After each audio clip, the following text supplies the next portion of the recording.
गंगा सप्तमी की कथा सुनने के बड़े अद्भुत और दिव्य चमत्कारी फायदे हैं। मित्रों, सादर जय सिया राम।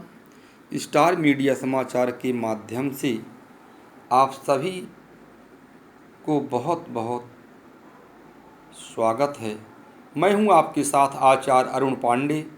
सबसे पहले आपको आपके पूरे परिवार को गंगा सप्तमी की बहुत बहुत शुभकामना एवं बधाई। वैशाख माह शुक्ल पक्ष सप्तमी तिथि को गंगा सप्तमी मनाई जाती है। इस बार 30 अप्रैल 2020 गुरुवार के दिन गंगा सप्तमी का महापर्व है। गंगा जी का महत्व सनातन हिंदू धर्म में विशेष महत्व है। माँ गंगा को सनातन धर्म में हमारे धर्म ग्रंथों में माता का दर्जा प्राप्त है। माता गंगा आपनासनी एवं मोक्षदायिनी हैं। वैशाख माह शुक्ल पक्ष के सप्तमी के दिन स्वर्गलोक से भगवान भोले बाबा के जटा में समाई थी। इसलिए इस दिन को गंगा सप्तमी गंगा जयंती के रूप में मनाया जाता है तथा ज्येष्ठ माह के शुक्ल पक्ष के दशमी तिथि के दिन माँ गंगा पृथ्वी में अवतरित हुई थी। उस दिन को गंगा दशहरा के नाम से जाना जाता है। 30 अप्रैल 2020 को गंगा सप्तमी है। गंगा सप्तमी के दिन गंगा नदी में जल से स्नान करने से या अपने घर में जल से स्नान करने से जन्म जन्मांतर के पाप नष्ट हो जाते हैं और उसके पुण्यों का उदय होता है तथा अंत समय में धर्म, अर्थ, काम, मोक्ष, चतुर्विध सिद्धि को प्राप्त करते हुए इस संसार में सभी सुखों को भोगते हुए अंत समय में वह मोक्ष पद को प्राप्त करता है। इस बार गंगा जी स्नान करना संभव नहीं हो पाएगा, इसलिए आप अपने घर में ही अपने स्नान की बाल्टी में 2-4 बूंदे गंगा जल डालकर स्नान करिएगा। स्नान करने के बाद गंगा माता के चित्र का उनके मूर्ति का पूजन करिएगा। गंध, अक्षत, पुष्प, धूप, दीप, नैवेद्य, फल आदि चढ़ाकर पूजन करिएगा और आरती करिएगा। उनसे प्रार्थना करिएगा कि हम सभी सुखी रहें, संपन्न रहें, स्वस्थ रहें तथा हमारे जन्म जन्मांतर के पाप नष्ट हो जाएं। इस प्रकार गंगा सप्तमी के दिन माँ गंगा का विशेष पूजन अर्चन करके पुण्य फल प्राप्त करना चाहिए।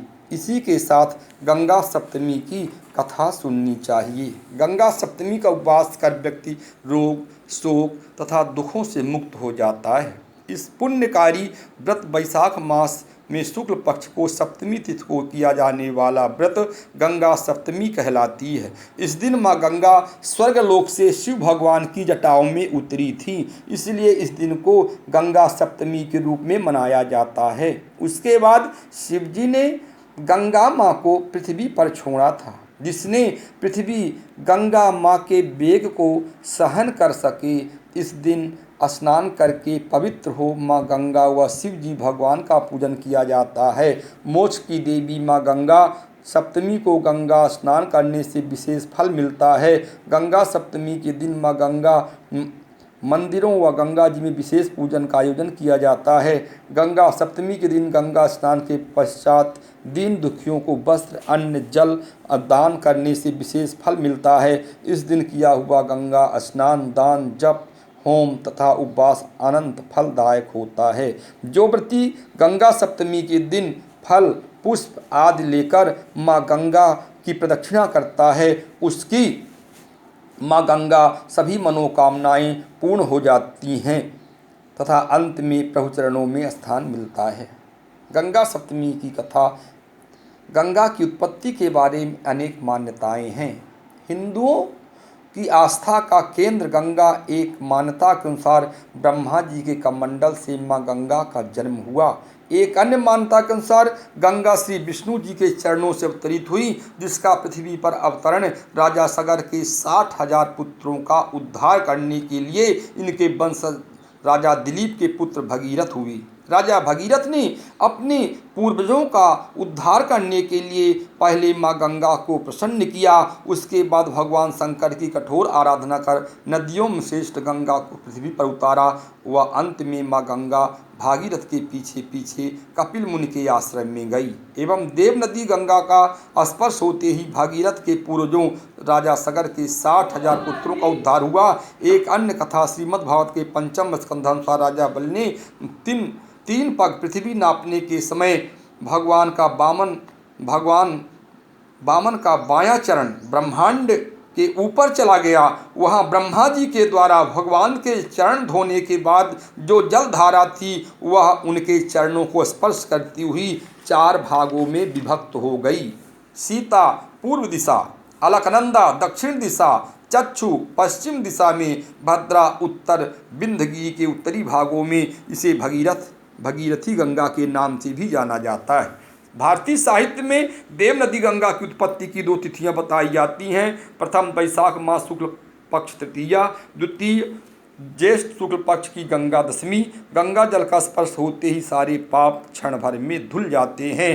देव नदी गंगा जिनके दर्शन मात्र से ही सारे पाप धुल जाते हैं, क्योंकि गंगा जी भगवान के उन चरण कमलों से निकली हैं जिनके शरण में जाने से सारे क्लेश मिट जाते हैं। बोलिए गंगा मैया की जय, राजा रामचंद्र की जय, वृंदावन बिहारी लाल की जय, श्री महामृत्युंजय भगवान की जय, श्री चेहुलाना स्वामी की जय।